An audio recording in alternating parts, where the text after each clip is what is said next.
Assalamualaikum warahmatullahi wabarakatuh.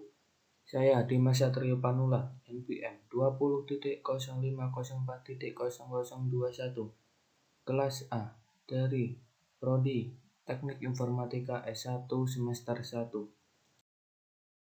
Saya akan menjelaskan komponen-komponen apa saja yang di dalam CPU yang saya ketahui. Pertama, caching. Caching adalah bagian terluar dari CPU, berfungsi untuk menutupi dan melindungi komponen-komponen lain dari kotoran, debu. Selain itu juga berfungsi sebagai tempat dudukan atau wadah komponen lain seperti motherboard, CD-ROM drive, hard disk, dan floppy drive, dan lain-lain. Biasanya casing ini terbuat dari besi, plastik, aluminium, dan sebagainya. Motherboard.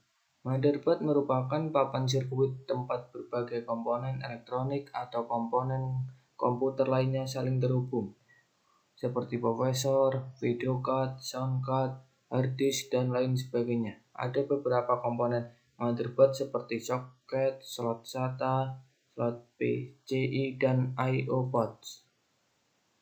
Motherboard sendiri berfungsi untuk menghubungkan setiap komponen-komponen komputer tersebut agar bisa saling berkomunikasi satu sama lain. Motherboard menyatukan semua perangkat keras komputer menjadi satu kesatuan. 3. Prosesor. Prosesor merupakan perangkat keras komputer yang memiliki tugas untuk memahami dan melaksanakan perintah dan data dari perangkat lunak. Dalam sistem kerja komputer, melakukan manajemen arus data sehingga tidak terjadi stek data dalam proses operasinya. Adapun fungsi prosesor adalah melakukan pemrosesan data dan informasi pada komputer, mengintegrasikan seluruh komponen integral yang ada pada komputer, serta meningkatkan performa komputer. 4. RAM. RAM adalah singkatan dari Random Access Memory dan merupakan salah satu komponen CPU. Kinerja RAM sangat berpengaruh pada performa komputer secara keseluruhan, terutama untuk keperluan multitasking atau melakukan beberapa aktivitas secara bersamaan. Fungsi dari RAM sendiri yaitu untuk menyimpan data sementara dari suatu aplikasi yang bisa dijalankan secara acak. Hal ini membuat daya kapasitas RAM menjadi penting. Selain untuk keperluan multitasking, juga untuk penggunaan aplikasi berat seperti game atau software desain grafis. 5. Hard disk. Hard disk atau biasanya disingkat HDD merupakan tempat penyimpanan data konvensional pada komputer yang bekerja secara mekanik. Hard disk berisi sebuah piringan atau cakra. Fungsi dari hard disk adalah untuk media penyimpanan data, serta media penyimpanan instalasi dari sistem operasi yang digunakan untuk menjalankan CPU. Semakin besar kapasitas hard disk, maka semakin banyak pula data-data konvensional yang dapat disimpan. 6. VGA Cards. VGA singkatan dari Video Graphics Adapter, merupakan perangkat keras komputer yang berfungsi sebagai pengolah data grafis sebelum ditampilkan ke monitor. VGA juga dikenal sebagai kartu grafis dan termasuk komponen CPU yang sangat penting. Fungsi VGA card yang utama adalah sebagai pengolah data grafis sebelum ditampilkan ke monitor komputer. VGA juga sangat penting untuk menentukan kualitas gambar yang akan ditampilkan pada layar monitor. Sound card. Sound card juga termasuk salah satu bagian-bagian CPU pada komputer.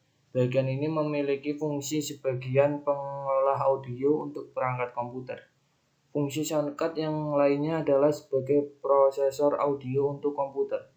Sound card juga memiliki fungsi untuk mengontrol semua audio yang terdapat pada perangkat komputer. Tanpa perangkat ini, maka bisa dipastikan komputer tidak akan bisa mengeluarkan suara. Power supply. Power supply merupakan salah satu bagian CPU yang sangat penting. karena menyangkut masa pakai komputer. Fungsi dari power supply sendiri adalah untuk memberikan daya atau sumber listrik pada komponen-komponen komputer. Jika power supply tidak bekerja baik, maka kinerja CPU komputer juga akan terganggu. Power supply juga berfungsi merubah tegangan DC menjadi AC sebelum dialirkan ke setiap komponen-komponen komputer itu sendiri. Power supply memiliki tegangan daya yang berbeda-beda. Ada yang dari 300 watt, 380 watt, 400 watt, 450 watt, 500 watt, 600 watt, dan sebagainya. Ke-9, cooling fan. Cooling fan atau yang biasa disebut dengan kipas pendingin.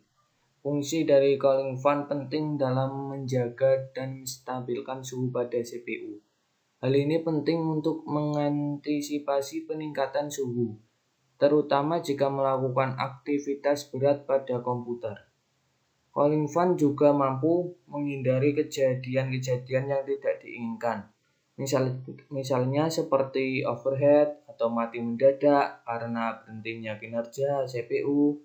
Posisi cooling fan pada CPU juga harus disusun dengan tepat agar semua komponen bisa terkena dampaknya. Sekian dari saya penjelasan tentang komponen-komponen yang ada di dalam CPU. Kalau ada salah kata atau salah penjelasan, saya mohon maaf. Saya akhiri. Wassalamualaikum warahmatullahi wabarakatuh.